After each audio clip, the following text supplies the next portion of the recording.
This channel does not promote any violent, harmful, or illegal activities. All content provided by this channel is meant for an educational purpose only. মৃত্যু হয়েছে এমনটা বিএলওর পরিবারের লোকজন দাবি করছেন। আর এই খবর শুনে বিএলওর বাড়িতে পৌঁছে যান স্থানীয় তৃণমূল কাউন্সিলর। কমিশনের কাজের চাপেই মৃত্যু হয়েছে এমনটা অভিযোগ করেছেন কাউন্সিলর গায়ত্রী ঘোষ। সব দায় কমিশনের ঘাড়ে চাপানো উচিত নয়। তৃণমূলের জনপ্রতিনিধিদের চাপেও সমস্যা তৈরি হচ্ছে বলে পাল্টা দাবি বিজেপির। তার পরিবারের তরফ থেকে কি বলা হচ্ছে একবার শোনাবো আপনাদের। থেকে মানে প্রতি মুহূর্তে এত প্রেশার দিত, ভুল তথ্য দিত, সেই তথ্যগুলোকে আবার সংশোধন করে নিয়ে যেত, তো আবার একটা তথ্য চাপিয়ে দিত, একটার পর তথ্য ওরা চেঞ্জ করতেই থাকতো। ফলে এত চাপ হতো প্রতি মুহূর্তে যে ডাউনলোড করা মানে মাথা খারাপের জোগাড় হতো। এতে তারপরে বাইরে মাঠে বসে ঠান্ডার মধ্যে বাতাসে ওর জন্য হয়েছে, তো আপনার ঠান্ডা লেগে গলার শর্টগুলো সব বন্ধ হয়ে গেছিলো।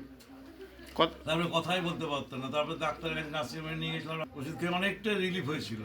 তাও রিলিফ হলে কি হবে, তাকে তো ঠান্ডার মধ্যে আবার এসআইয়ের জন্য মাঠে বসে বাতাসের মধ্যে তাকে কাজ করতে হতো। আপনারা শুনলেন মৃত সম্প্রীতার পরিবারের তরফ থেকে কি বলা হচ্ছে। আমার সহকর্মী সুব্রত সেই মুহূর্তে আমার সঙ্গে রয়েছেন সরাসরি। সুব্রত, আমি জানতে চাইবো যে এই ধরনের অভিযোগ এর আগেও উঠেছে, বিশেষ করে এই এসআইআর আবহে বিএলওদের অত্যাধিক কাজের চাপে তাদের মৃত্যু তাদের পরিবারের তরফ থেকে দাবি করা হয়েছে। আমি স্পেসিফিক্যালি জানতে চাইবো চিকিৎসকরা এখনো পর্যন্ত এই মৃত্যুর কারণ হিসেবে কি জানতে পারছেন, তারা কি বলছেন। দেখো, মূলত যেটা স্পষ্ট যে মানে প্রচণ্ড শীত এবং শীতের জন্যই এই ঠান্ডা লেগেই তিনি কিন্তু অসুস্থ হয়েছিলেন। এছাড়া তার পূর্ব কোনো অসুস্থতা আছে কি না সেটা এখনও স্পষ্ট নয়, কিন্তু ঠান্ডা লাগার পর তার পরিবারের লোকজন কিন্তু এটাই জানিয়েছেন যে তার প্রচণ্ড শীতেই তিনি অসুস্থ হয়ে পড়েছিলেন, চিকিৎসকের কাছে গেছিলেন এবং চিকিৎসক দেখে তাদেরকে যা চিকিৎসা তো চলছিল, ওষুধ খাওয়ার সাথে সাথে তাকে বলা হয়েছিল রেস্ট নিতে, বিশ্রামের জন্য। কিন্তু কথা হচ্ছে যে এইখান থেকে অভিযোগটা উঠছে যে তিনি বিশ্রামটা পাননি। অসুস্থ শরীরের পরও তাকে নাকি কাজ করতে হয়েছিল, এসআইআরের চাপ এতটাই ছিল, তো ফলে সেই কাজের চাপের জন্য তিনি আরও অসুস্থ হয়ে পড়েন এবং অসুস্থ হয়ে পড়ার পরে তার আজ ভোরে মৃত্যু হয়েছে।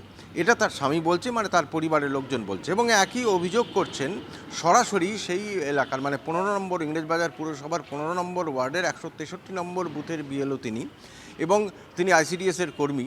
তো সেখানকার যিনি কাউন্সিলর গায়ত্রী ঘোষ তৃণমূলের, তিনি বলছেন যে এটা কাজের চাপেই হয়েছে, এসআইআরের প্রচণ্ড কাজের চাপ, তিনি বিশ্রাম নিতে পারেননি, কাজের চাপের জন্যই তার মৃত্যু, যেমন অন্যান্য ক্ষেত্রে হচ্ছে।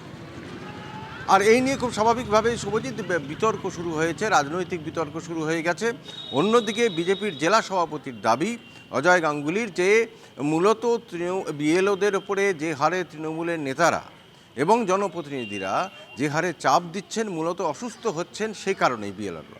বহু বিএলও নাকি তাদের কাছেও অভিযোগ করছে যে এলাকার বিভিন্ন তৃণমূলের নেতা নেত্রী তাদেরকে বিভিন্নভাবে চাপ দিচ্ছেন। ধন্যবাদ সুব্রত।